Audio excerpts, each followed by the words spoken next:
우리 주님께서 이 시간 함께 해주십니다. 흐린 날씨에도 비가 오매도 주의 전을 사모하며 오신 여러분, 참 하나님이 얼마나 기뻐하시겠습니까? 저는 여러분의 기도와 관심으로 목회자 수련회 무사히 잘 갔다 왔습니다.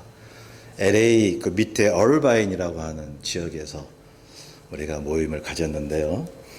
전국의 모든 목사님들이 모였습니다. 많이는 아니고요. 한 몇십 명 모였고요. 그래서 보니까 목사님들의 공통점이 있었습니다. 그게 뭐냐 하면 팬데믹을 거치면서 교회마다 참으로 어려운 점이 많았다는 것입니다. 목사님들이 너무 힘들어 해요. 어떤 교회는 없어진 교회도 있고 공통적으로는 이 교인 수가 줄어드는 그런 현상을 이제 겪어야만 했던 것입니다. 제가 속으로 감사했습니다. 주님, 우리 수정교회가 약한 것 같아도 이렇게 버티고 견딜 수 있게 하심을 감사합니다 말이죠. 물론 이제 어려워하는 그런 목사님들도 우리 함께 기도하고 서로 용기하고 용기를 주고 격려하며 좋은 시간을 갖게 됐습니다. 그래서 좀 기분 전환도 됐고요. 좀 재충전하는 기회가 됐습니다. 금욕주의 철학자 디오게네스라는 사람이 있었습니다. 하루는 플라톤 집에 방문을 했었는데요. 이 플라톤이 이 화려한 저택에 살고 있더라는 것입니다. 디오게네스가 화가 났는지 시기심이 발동을 했는지 이 디오게네스가 말이죠, 플라톤 집에 있는 화로운 카페트를 발로 밟으면서 이런 말을 했습니다. 나는 지금 플라톤의 교만을 이렇게 짓밟고 있다. 당신 생각하는 철학자면서 어떻게 이렇게 호화스러운 집에 사느냐 말이죠. 참 디오게네스도 대단하죠. 친구 집에 갔다가 막 그 집에 그 바닥을 막 발로 밟고 막 너 교만해 이렇게 얘기를 했으니 말이죠. 그 후에 플라톤이 디오게네스를 방문을 했는데 이 디오게네스는 참으로 가난하게 살았습니다. 막 지붕도 막 다 쓰러져 가고 막 그 집안은 형편이 없었습니다. 다 떨어지고 헤어진 문틈으로 보면서 이 플라톤은 디오게네스를 향해서 이렇게 얘기를 했습니다. 나는 지금 디오게네스의 교만을 엿보고 있다고요. 네가 이렇게 가난하게 산다고 겸손한 척하냐? 너 그게 교만한 거야. 그렇게 맞받아친 거죠. 성도 여러분, 진정한 겸손이 과연 사람에게서 나올 수 있을까요? 자기가 겸손하려고 노력을 하는데 겸손한 척하는 거죠. 그때뿐이죠. 사람들은 겸손해야 한다고 말을 많이 합니다. 다른 종교에서도 그저 마음을 비우라고 얘기를 합니다. 되도록 가난하게 살고 약하게 사는 것이 겸손이고 심령이 가난한 삶이라고 이야기를 하는 것이죠. 그래서 어떤 사람은 산속에 들어가서 초야에 묻혀 살아야 겸손해지고 종교심이 깊어진다고 말을 하고 있습니다. 그래서 기도원을 자주 가는 사람 있잖아요.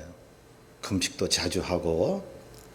자, 그래서 기독교인들 중에서도 금식을 자주 하는 사람들이 있습니다. 기도원에 자주 가는 사람들이 있습니다.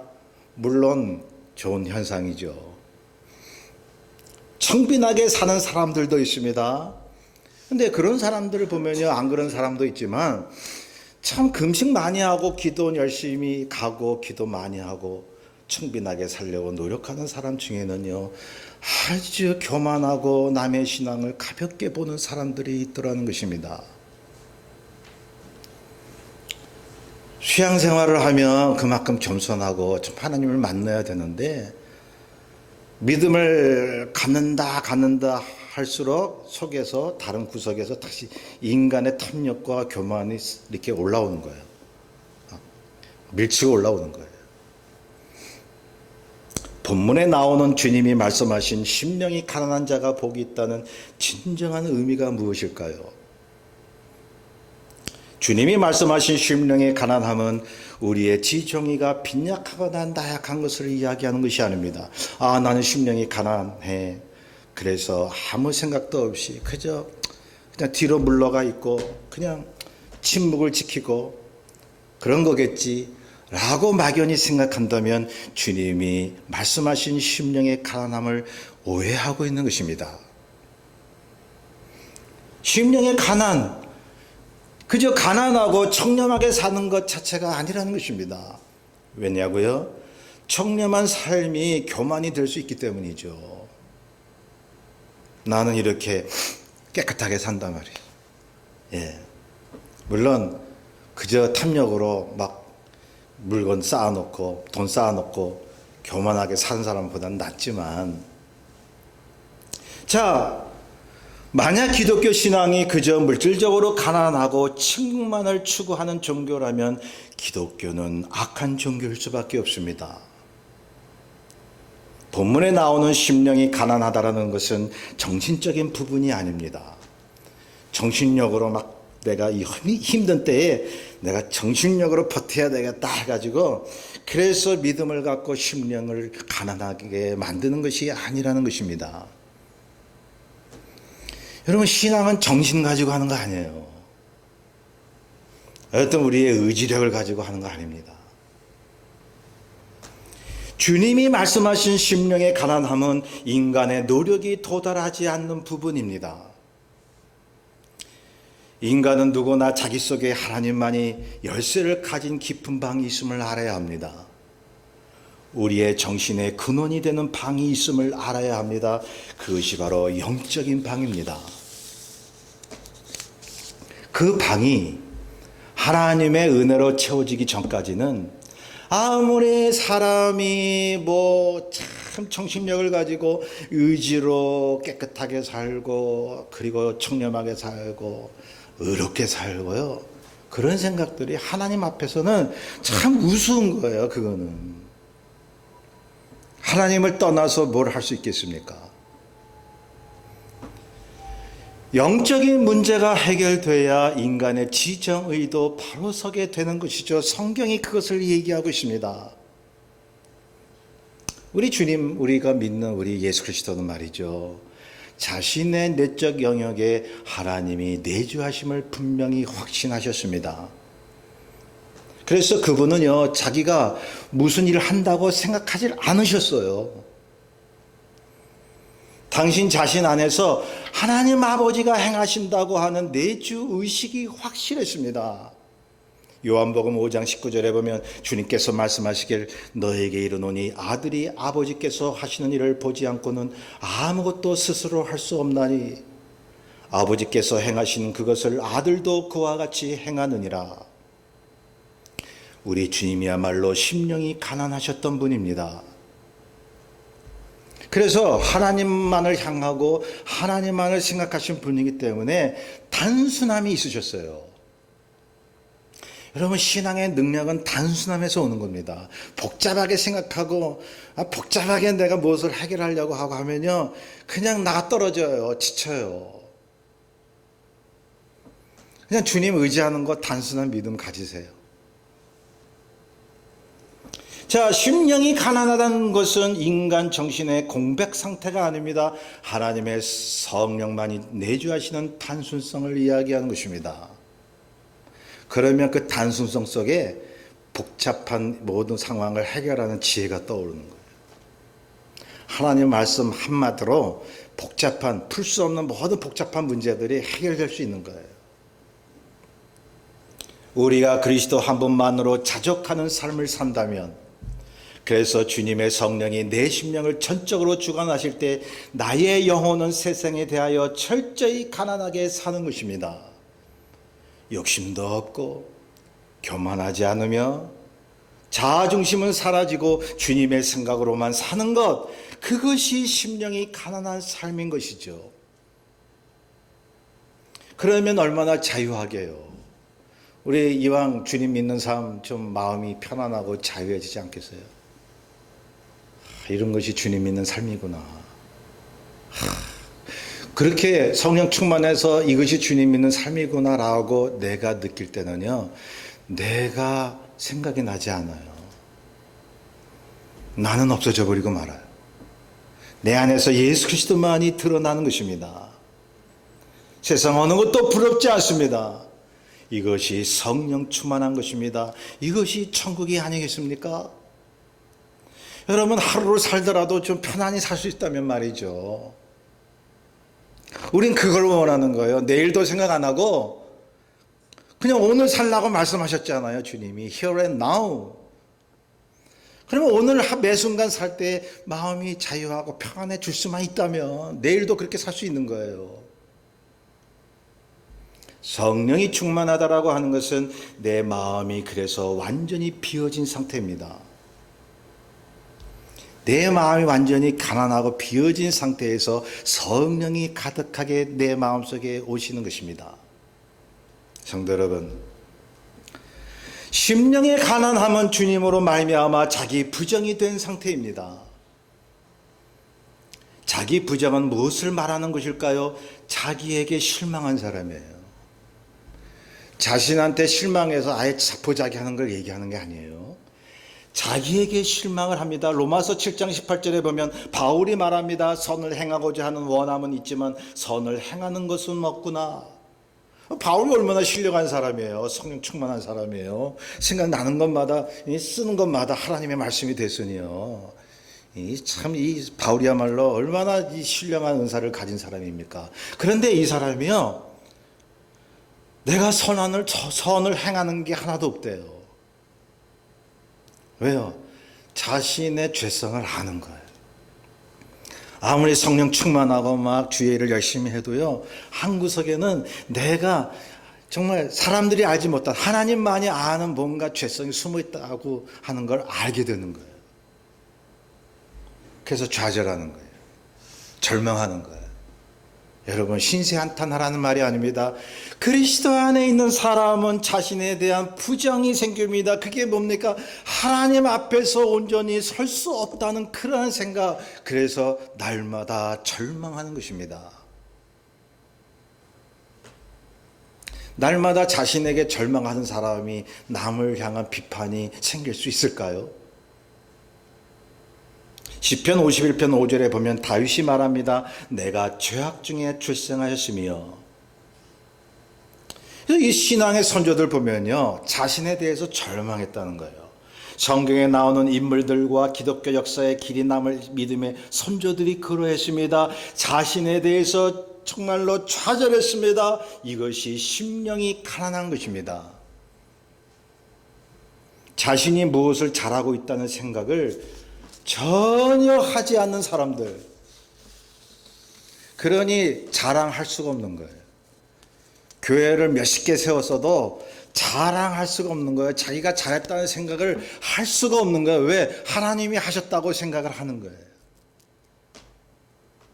그래서 심령이 가난하면요, 자기라는 말과 철저히 거리를 두는 것입니다. 자신의 본래 기질이나 성격을 신뢰하지 않습니다. 자신의 교양과 재능도 신뢰하지 않습니다. 단지 주님을 위해 사용할 뿐이죠. 재능과 자신의 달란트는 말이죠. 에레미야서 17장 5절에 말씀합니다. 사람을 믿으며 혈육으로 그 권력을 삼고 마음이 여호와께서 떠난 그 사람은 저주를 받을 것이라. 자, 정말이지 믿음이 있는 사람, 하나님이 인정하는 사람은요, 자신의 믿음도 신뢰하지 않습니다.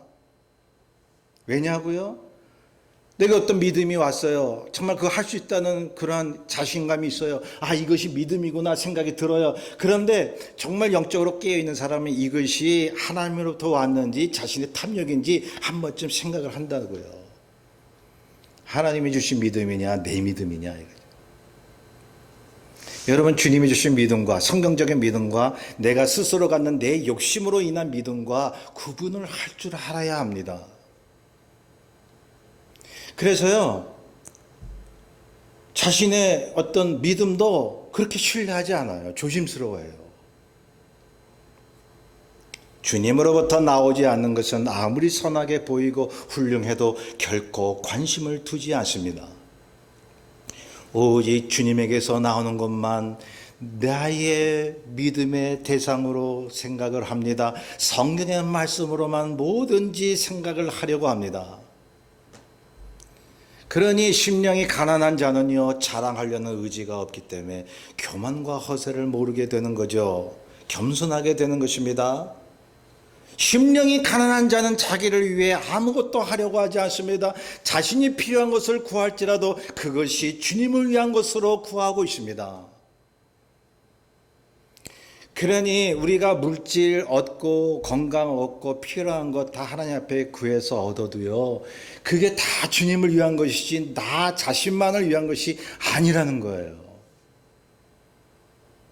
고린도전서 10장 31절에 먹든지 마시든지 무엇을 하든지 다 하나님의 영광을 위해 하라고 말씀합니다. 심령이 가난하셨던 주님이 말씀합니다. 요한복음 8장 50절에 나는 내 영광을 구하지 아니하노라. 우리 주님 따라간다고 그리스도인 됐잖아요. 그럼 주님처럼 살아야죠. 하나님과 동등하신 권능을 가지신 그 주님께서 죄인의 모습으로 이 땅에 오셔서 많은 사람들을 상대하셨는데 그 상대했던 사람들이 모두가 다 소외되고 죄인들이었습니다. 많은 군중들이 예수님을 임금으로 섬기려 할 때 그 자리를 떠나셨습니다. 가난하게 사셨던 우리 주님, 마음이 가난하기 때문에 부유하게 살려고 하는 욕구가 없는 거예요. 하나님이 물질의 복을 줘도 감사하면서 그걸 위해서 이웃을 위해 하나님 위해 쓰는 거죠.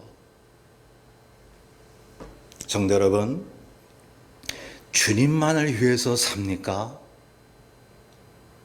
그게 크리스천이에요. 심령이 가난한 사람은 주님을 위한 것이 되지 않을 때는 괴로워합니다. 삶의 의미가 없습니다. 오직 주님만이 자신의 생명이기 때문입니다. 그러한 믿음이 없으면요, 세상에 마음 뺏겨요. 신앙생활하는 게 너무 힘들어요. 조금만 시험이 와도 나 예수 못 믿겠어, 나가 떨어집니다. 제가 자꾸 말씀드리잖아요. 세상 권세가 얼마나 센데요. 악한 사단 마귀가 교회 다닌 사람들조차도 넘어뜨리려고 정말 우는 사자와 같이 날뛰는 이 상황에 우리가 주님 앞에 미치지 않으면 어떻게 세상을 이겨요? 그 생명을 체험한 사람은 자꾸 그 생명의 생명수를 마시려고 합니다. 그래서 조금만 부족해도 영적 고갈을 느낍니다. 심한 고통이 있습니다. 만약 이게 없다면 그 사람은 심령이 가난한 게 아니죠. 그리스도 없어도 스스로 무엇을 할 수 있다고 생각한다면 심령이 가난한 삶을 사는 게 아닙니다. 오직 성령께서 도우셔야만 내가 모든 것을 할 수 있다고 늘 고백할 수밖에 없는 사람, 이 사람이 심령이 가난한 사람입니다. 요한복음 15장 5절에 주께서 말씀하셨습니다. 너희가 내 안에 있지 아니하면 아무것도 할 수 없느니라. 그리스도 안에 정말 주님을 위한 말씀에 선 성령에 충만한 그러한 우리의 행동이 아니라면 하나님께서 아무것도 할 수 없다고 말씀하셔요. 어떤 분이 제게 질문을 했습니다. 아니 목사님, 이 세상에 예수님 없이 열심히 노력해서 성공도 하고 건강하게 살고 멋들어지게 사는 사람 많은데요. 그럼 그 사람들 뭡니까? 예수 밖에 있어도 열심히 자기 뜻대로 잘 사네요. 여러분, 요한복음 15장 5절에 나오는 너희가 내 안에 있지 않으면 아무것도 할 수 없느니라라고 하는 것은 너희가 주님 밖에 있어서 성공하고 열심히 살고 때로는 자기 의에 산다 해도 하나님이 인정하지 않으시겠다는 말이에요. 열심히 살고 선하게 살고 예수 없이도 나 훌륭하게 살 수 있다는 사람, 그래서 겉으로 보기에 훌륭하게 사는 사람들이요, 하나님이 인정하지 않으세요.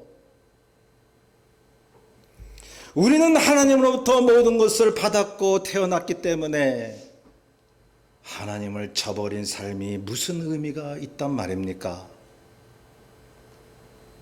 그래서 심령이 가난한 사람은 하나님께 인정받는 삶을 살려고 그렇게도 애를 쓰는 것입니다. 심령이 가난한 사람은 그래서 늘 영적으로 배가 고픕니다. 영구적인 면에서 철저히 빈곤에 처해 있습니다. 심령이 가난한 사람은 영적으로 빈곤한 사람이에요. 그냥 주님의 말씀 안 들으면 못 견뎌요.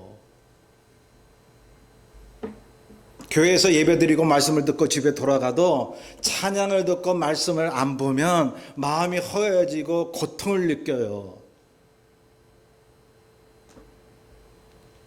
본문의 가난이란 말은 헬라 원어로 부터코스라는 말입니다.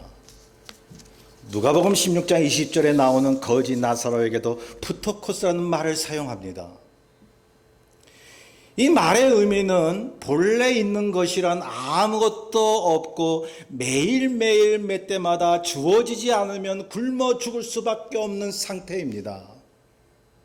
매일매일 주어지지 않으면, 하나님의 은혜와 말씀을 매일매일 먹지 않으면 굶어 죽을 수밖에 없는 사람들. 그래서 심령이 가난한 사람은 계속 빈곤을 느끼는 거예요. 물질적인 이 세상의 환경의 빈곤이 아니라 영적인 빈곤을 느끼는 거예요. 여러분, 성경에 나오는 믿음의 선조들 바울이나 다른 훌륭한 그런 신앙인들 모습 보세요. 신앙생활 하는데 이만하면 됐다라고 자족하고 만족한 사람 보았습니까?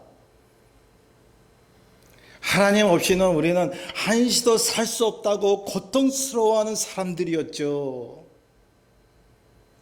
결과적으로 내게 있는 것, 그 어느 것도 내 것이 아니며 무슨 선한 일을 해도 자신이 했다고 생각하지 않는 것입니다. 그러면 자유한 거예요. 내가 무슨 훌륭한 일하고 선한 일을 해가지고 남의 칭찬 받으려고 그러면요, 그거 참 힘든 거예요. 남이 나 칭찬 안 해주면, 인정 안 해주면 나는 불행을 느끼는 거예요. 저 사람은 왜 나를 뭘로 보나. 이만큼 했는데. 주님께서 누가복음 17장 10절에 말씀하기를 이와 같이 너희도 명령 받은 것을 다 행한 후에 이르기를 우리는 무익한 종이라 우리의 하여야 할 일을 한 것뿐이라 할지니라. 하나님의 은혜와 뜻 없이는 우리는 이 세상에 태어나지도 않을 사람이에요. 그런데 우리가 태어나서 건강을 가지고 무슨 일을 하고 주의 일도 했다면 하나님의 은혜죠. 주의 일을 하는 것, 십자가 지는 것도 하나님의 은혜죠. 그 일을 해놓고서 내가 했다고 주님은 뒤에 감춰놓고 내가 했다고 내가 영광 받으려고 하는 사람들이 오늘날 교회 안에 얼마나 많이 있나요? 그 사람들 자기 영광 받으려고 그렇게 애를 쓰면 자유하지 못한 거예요. 심령이 가난한 자는 겉으로 보기에 신념이 없어 보이고 의지가 약해 보일 수도 있습니다. 세상 많은 사람들은 자신이 강해 보이기를 원합니다. 그래서 잘난 척도 하고 외모를 가꾸고 물질적으로 성공을 하려고 합니다. 참 그렇죠. 교회 안에서도 말이에요. 세상은 물론 교회 안에서도 한국에 제가 사역할 때 보면 말이죠. 누가 물질이 좀 많으면 주변 사람들에게 대접을 받더라고요. 교회 안에서도 말이죠. 세상에 좀 이름이 나 있고 많이 배우고 돈이 좀 있으면 그 성도들이 그 사람을 존중하더라고요. 모든 사람을 그렇게 다 존중하면 모르는데 차별하더라고요. 자본주의의 이런 그 사상이 교회 안에도 들어왔다라고 하는 것은 참으로 비통한 현실입니다. 그게 교회 부패예요. 그런데요, 심령이 가난한 자는 세상 명예에 자신을 맡기지 않습니다. 자신을 오로지 주님께 맡깁니다. 그래서 자신을 높일 수가 없는 것입니다. 자신의 비천함을 철저히 알기 때문에 언제나 진심으로 아랫자리를 좋아합니다. 낮아지고 아랫자리로 가면요, 거기 주님이 계시다고요. 거기에 주님이 보인다고요. 심령이 가난한 자는 외모로 빈약해 보일 때가 있지만 주님을 만나는 사람들입니다. 우리가 주님을 느끼고 만나고 주의 말씀으로 감동이 돼야지 세상을 이기죠. 신앙생활 할 만 나죠. 그게 없으니까 지치는 거예요. 지치는 거예요. 목회자도 지칠 때가 있습니다. 뜻대로 안 되면 힘들어. 주님은 나의 짐을 지는 자는 쉽다고 말씀하셨거든요. 그런데 힘들 때가 있어요. 그건 제대로 심령이 가난해지지 못했다 하는 증거 아니겠어요? 심령이 가난한 자는 믿음이 있는 것처럼 자랑하지도 않습니다. 유명한 설교가 로이든 존스 목사님이 이런 말을 했습니다. 사람이 하나님 앞에 설 때에 철저하게 자신의 심령이 가난해지는 것 외에 무엇을 가진 것처럼 생각한다면 그는 아직 하나님을 대하고 있지 않음을 의미한다. 믿음도 마찬가지죠. 제가 한국에서부터 알아왔던 김아무개 목사님이 계십니다. 훌륭한 분이에요. 근데 지금 캔사스 시티에서 살고 계신데 거기서 조그마한 목회를 하고 계시는데요. 그분의 사모님이 계십니다. 이 사모님이요, 이 남편 목사님보다 7살 위에요. 그래서 제가 한국에 있을 때 그 교회를 가봤는데, 사모님이 대단치도 않아요. 그냥 열심히 기도하시고 막 성령충만 외치시는데 항상 남편보다 앞서세요. 그래서 교인들한테 참 비판을 많이 받고, 그런데 말이죠. 그분이 이제 캔사스시티에서 지금 목회를 하고 계신데 그 목사님으로부터, 친구 목사님으로부터 전해들은 이야기입니다. 어느 날 이 사모님이 자기 교회 여집사님 가정을 신방을 했습니다. 그래서 갔더니 그 여집사님의 집에는 새로 산 가구들이 있었습니다. 이 사모님이 기도하기 전에 말이죠. 사모라는 분이 여집사님에게 이렇게 이야기를 했다고 그래요. 아니 집사님, 주님 오실 날도 머지않은데 이런 가구를 왜 사다 놔요? 이거 허세예요. 오직 주님만 바라보세요. 그 이야기를 들은 여집사님이 상처가 되었습니다. 뭐 이런 사모가 다 있어. 필요해서 샀는데. 그래서 그 다음 주일부터 그 교회 가지 않았어요. 이 여집사님이. 사모가 그런 말을 하니 누가 기분이 좋겠어요. 성도 여러분, 한번 곰곰이 생각해 보시길 바랍니다. 누가 잘못되었습니까? 새로 가구를 산 여집사님인가요? 저는 아니라고 봅니다. 이 사모라는 사람 말이죠. 제가 한국에서부터 아는 분이기에 그분이 어떤 스타일인가는 내가 알고 있었지만, 이 사모가 막 생각나는 대로 말을 막 하니까 교인들이 상처를 받는 것이죠. 제가 보기엔 이분은 여집사님이 새로 산 가구에 질투가 나서 그것을 믿음으로 포장을 한 것입니다. 그렇게 생각 안 드시나요? 저는 그런 것을 많이 보아왔습니다. 교회 다니는 사람들 중에 어떤 분들은 상대방이 잘 나가는 모습만 보면 무작정 이렇게 이야기합니다. 세상은 아무것도 아닌데 뭐 그렇게 세상에 미련을 갖냐? 그렇게 말하는 분들이 계신데요. 자신의 공허한 마음을 믿음으로 포장한 거예요. 이런 분들은요, 스스로 믿음이 강한 척 하는 거예요. 오히려 이렇게 되면 상대방에게 상처 주고 믿음을 낙구시키고 주님을 못 믿게 하는 결과를 초래하지 않을까요? 정말 심령이 가난한 자는 늘 자신의 믿음이 부족하다고 말합니다. 사람을 만날 때 그렇게 믿음 하지 않습니다. 자기의 믿음이 얼마나 하나님 앞에서 부끄러운지 알기 때문에 그렇게 믿음 하지 않아요. 정말 믿음이 있는 사람은요, 자기의 믿음의 부족함을 알아요. 그래서 믿음 하기 전에 주의 뜻대로 어떻게 살까 노력을 해요. 숨어서 봉사하고 드러내려고 하지 않아요. 그냥 그런 것을 보는 예수 안 믿는 사람들이 예수 믿는 게 저런 것이구나 하고 교회를 오지 않겠어요? 오늘날 교회의 문제점 중에 하나는 믿음을 앞세워 놓는데 열매가 보이지 않는다는 얘기입니다. 그래서 세상 사람들이 교회를 찾지 않습니다. 그러니 사람들이 예수 믿고 나오는 것을 방해하는 것은요, 세상 안 믿는 사람보다도 믿음 하는, 그래, 이미 믿은 교인들 아니겠어요? 예수 믿고 이미 구원은 얻었지만 심령이 가난해지지 못했기 때문에 자기를 자꾸 드러내려고 합니다. 믿음이 강한 것을 자랑하려고 합니다. 열심히 봉사한 것을 자랑하려고 합니다. 주님은 온데간데 없고 자기만 드러내기를 원합니다. 이 사모님이 여집사님 가정에 새로 들인 가구를 보고 어떻게 말해야 했습니까? 축하해 줘야죠. 함께 좋아해 줘야죠. 주님이 오실 날이 머지않은데 그거 왜 샀냐고 하면요, 믿음의 권면이 아닙니다. 판단하는 것이지.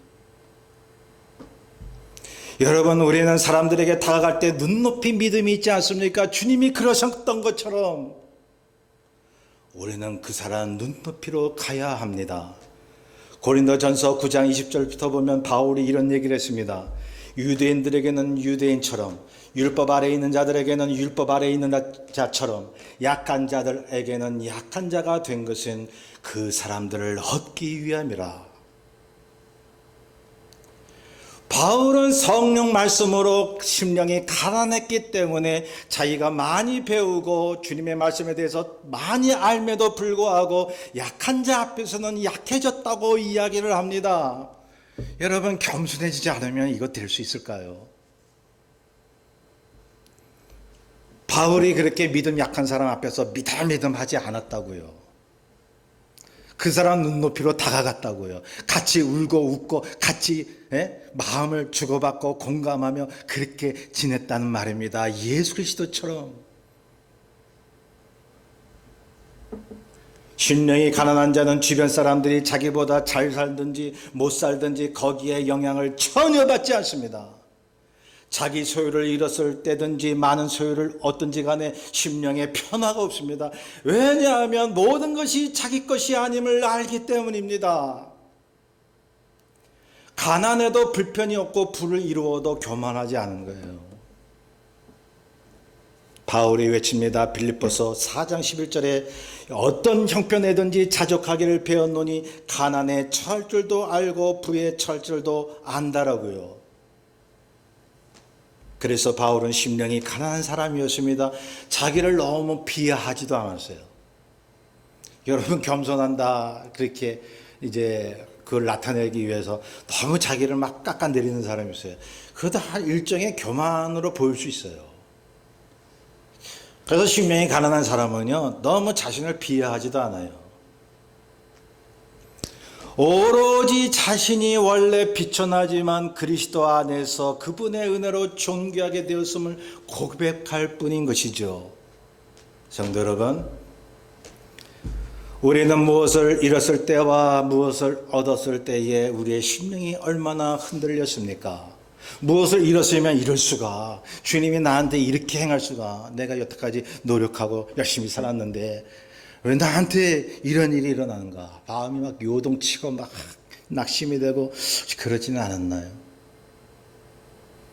또 하나님이 무엇을 이렇게 좋은 것을 주셨으면 이야 하나님 감사하다 하면서도 내가 믿음이 이 정도니까 내가 이런 걸 얻은 거지.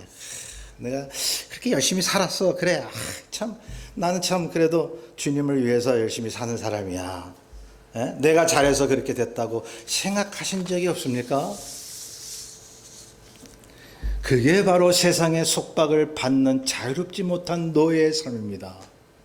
상황에 따라 내 마음이 변하는 것, 세상의 모든 그러한 그 모습에 따라서 내 마음이 낭망이 되기도 하고 행복을 느끼기도 하는 것이 어찌 그리스도 안의 삶이라고 이야기할 수 있을까요? 이제는 자유하지 않으시겠습니까? 천국 백성이 된 우리가 세상 가치관에 따라갈 이유가 전혀 없는 것입니다. 심령이 가난한 자는 환경의 지배를 받지 않습니다. 심령의 가난함은 하나님의 선하심과 나를 사랑하신다는 확신과 그의 전능하심을 믿고 나의 인생 전체를 위탁하는 데서 오는 하나님의 평강입니다. 심령이 가난하고 자유하면요, 행복을 느끼는 거예요. 우리는 신앙생활을 한다면서도 나를 너무 살리려고 그렇게 노력하진 않나요? 참 십자가 안에서 나를 죽인다는 게 보통 일 아니에요, 이거. 주의 성령의 도우심 없이는요, 불가능한 거예요. 그래서 우리가 하나님 앞에 목말라 하는 거예요. 주여, 주의 뜻대로 내가 십자가 안에서 없어지게 해 주시옵소서. 그래서 주님이 주시는 평강이 무엇인가를 날마다 경험하며 살게 하여 주시옵소서. 나의 수단 방법을 버리고 내 자신이 십자가에 못 박히고 나는 없어져서 오직 예수 그리스도만이 내 안에 계심을 확신할 때 비로소 하나님의 평강, 천국이 뭔지 아는 거예요. 그럴 때 세상을 이길 수가 있는 거예요. 그렇습니다. 내가 그리스도 안에서 완전히 없어져야 됩니다. 그래야 삽니다. 스스로 살고자 하면 영적으로 죽어버리는 것입니다. 그렇게 됨으로써 내 힘으로 사는 것이 아니라 그분의 힘에 의해서 내 자신이 평안 속에 성령의 열매를 쉽게 맺어 나갈 수 있는 것입니다. 아까도 말씀드린 것처럼 신앙생활이 얼마나 어려운가요? 어떻게 미운 사람을 사랑할 수 있나요? 어떻게 주님 뜻대로 십자가를 질 수 있나요? 너무너무 어렵습니다. 불가능에 가깝습니다. 그러나 그리스도 안에서 내가 죽어지고 성령의 도우심 받아 심령이 가난하게 되면 주님 뜻대로 사는 것이 얼마나 기쁘고 얼마나 쉬운지요. 그래서 신앙생활은요, 쉽게 하는 거예요. 힘들어하는 걸 몰라요. 일부러 겸손할 필요도 없습니다. 성령에 의한 겸손은 우리가 의식하지 못합니다. 내가 겸손하다면 내가 겸손하네, 그건 못 느껴요.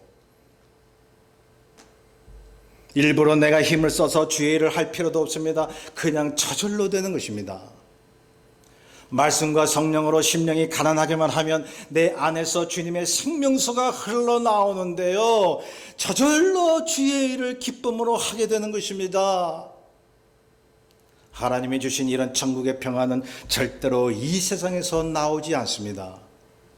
이 땅에 존재하지 않습니다. 오로지 하나님만이 주시는 것입니다. 주님이 이 시간 저와 여러분에게 약속하십니다. 심령이 가난한 자는 복이 있나니 천국이 그들의 것이며, 이것이 기독교 신앙의 축복의 원리인 것입니다. 성도 여러분, 주님과 함께 살면 심령이 가난해져서 이 땅에서 천국같이 살 수 있습니다. 정말 행복하게 살 수 있습니다. 건강하게 살 수 있습니다. 왜냐하면요, 심령이 가난한 것이 자유고 그것이 천국이기 때문에 그 천국이 우리의 삶과 몸과 마음을 주관한다고요. 우리를 만드신 하나님을 의지하고 산다는 것 외에 무엇이 진리일 수 있다는 말입니까? 이미 그리스도 안에 있는 저와 여러분이 진리 안에 있음을 믿으시길 주의 이름으로 축원합니다. 우리 뜻을 잘 생각하면서 401장을 함께 찬송합니다.